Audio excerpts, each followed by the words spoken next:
Yes, and I am Janet White. I am an Education Program Director with the Office of Personnel Management Center for Leadership Development, and I actually work out of the Eastern Management Development Center. We were located in Washington, Shepherdstown, West Virginia, but we have transitioned into DC, and we will kind of be splitting our time between DC and Charlottesville, because we will be offering some of our programs at our FEI center or institute there in Charlottesville. I was asked to come because I actually have a bronze level certificate in applying the Kirkpatrick model for program evaluation. And as indicated, I am finishing my doctorate, yay, in human and organizational learning in that dissertation phase, which, let me tell you, that's a killer. How many of you guys are familiar with OPM's management and executive leadership training? Any of you been to the Eastern or Western Center, or maybe even FEI? I appreciate that very much. We are a revolving fund entity. We don't get appropriations, so all of the pennies help, believe me. We have been providing training for nearly 60 years now. It's hard to believe, but yes, we've been providing leadership and management and executive training to federal, state, local, and foreign governments for nearly 60 years. So you could say that we're kind of the go-to folks when it comes to employee development and training. And I was asked to come here today because to talk to you about training effectiveness versus effective training. Now, based on our own experience, and we've had a lot of it, we truly understand the difference between those two. And we've suffered through some arduous times with our training programs because of it.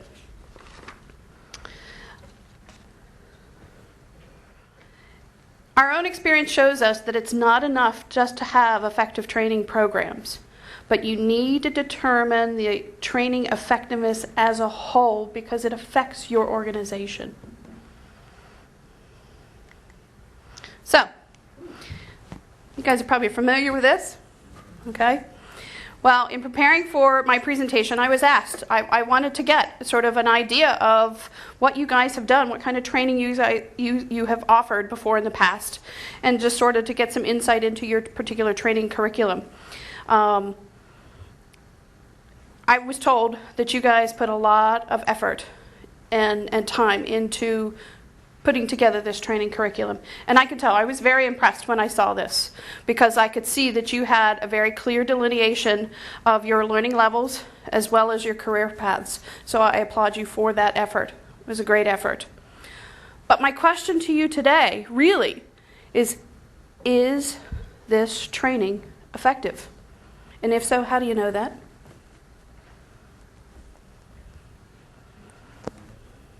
Okay, well, let me talk about a little bit of tell you a story about our own organization. As I mentioned earlier, we've been doing this stuff for nearly 60 years. But back in 2006, OPM, our part of the organization, went through a very lengthy and arduous OMB Performance Assessment Rating Review. Oh crap is what we said. Truly. But we were like, no problem. We've got all this experience under our belt. No problem. We got all these great ratings from our participants. We have all this stuff. We had just gone through an ACE review, the American Council on Education. They've gone through all of our we have all the documentation for our courses and all that other great stuff. No problem. We won't have any problem passing this thing. Boom. Well, OMB looked at all the documentation, everything that we presented, all of our language governing what we did and why we did it, everything. The report came back, results not demonstrated. Oh my God, we were devastated, absolutely devastated. Results not demonstrated. How could that be? How could that be? Well, what it really meant to us was the fact that we needed to do a better job in how we measured and evaluated our training programs. Didn't mean we were doing a bad job, as we weren't doing the right thing. So, again, we needed to look at what was the effect that we were having on the federal government as a whole. Was the training we were providing enabled participants to go back to their jobs and do something better? You know, were they affect better leaders, better supervisors, better managers within their own organizations? How did we know that our participants were doing better back on the job? What measures were we using to capture those particular results? And were we using those same measures in all of our classes? Well, we didn't. We did not measure our classes the same way. We did not use the same evaluation methodology in every single one of our classes, regardless of what level it was. We could not definitively demonstrate training effectiveness. So, we said, okay, this is a really hard lesson for us to learn. What do we do now? Well, we had to relook our entire evaluation process and methodology on terms of how we gathered data, when we gathered the data, why we were gathering the data, did it make sense to gather that type of data, and what was the real purpose of that particular data. We looked at all the questions that we asked the participants.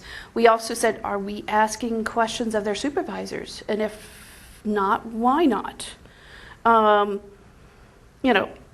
We had to really take a very long, hard look at how we could better demonstrate training effectiveness. So, by the end of the session, hopefully, you'll gain a little bit greater appreciation and understanding of the importance of training effectiveness. Hopefully, you'll walk away with some ideas of how you can improve the way you guys measure the effectiveness of your training programs, because you've put a lot of hard work into it. There's no doubt about it. And also, I hope that you look at your evaluation results and you learn and understand how you can use that specific data to inform some of the decisions that you make around your curriculum changes, as well as your resource levels, what you dedicate to programs and what you don't. You should be able to use that evaluation data to support and improve your strategic planning initiatives and actually lead to greater organizational effectiveness.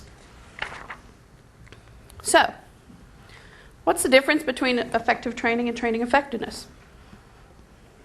Well, for one thing, training effectiveness, the focus of the assessment is on the training program. Are you looking to make improvements to the content? Is there a better case study that you could use to illustrate that particular concept? Should we add another exercise to allow the participants to practice a little bit more?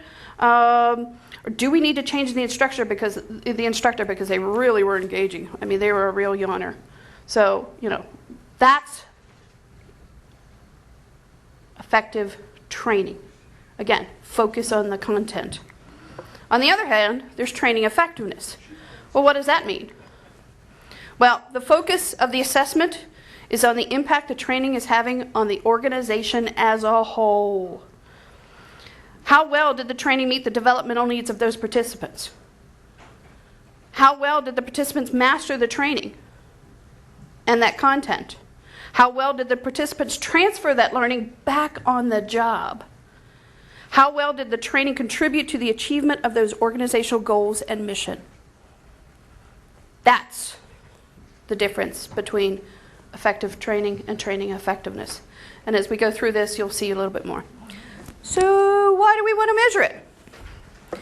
Well, first, well-instructed measure systems can help determine where there are problems, not only within the organization, but also within your curriculum. Are there employee skill gaps? If so, what are they? Does your training program address those skill gaps? Are there gaps in the performance of the organization that are not being addressed in those current training programs? How do you know this? What are the indicators that point to the gaps in the training effectiveness? What are they? Second, The ability to demonstrate real and significant benefits at the employee level can help your organizations justify the need for more resources. And it's not only the employee level, but it's also at your organization level as well. Most of the time, programs fail to deliver based on expectations. There's usually a mismatch between the learning objectives of the class and the expectations of the participants. Agree? Okay? There's usually a mismatch between the expectations of the participants taking the training programs and their supervisors sending them to the training programs. There's usually a mismatch between the expectations of the HR and training officials and the organizational decision makers and stakeholders. There is also a mismatch that is usually due to insufficient planning and coordination in the early stages of your training program, in that design plan. Oops.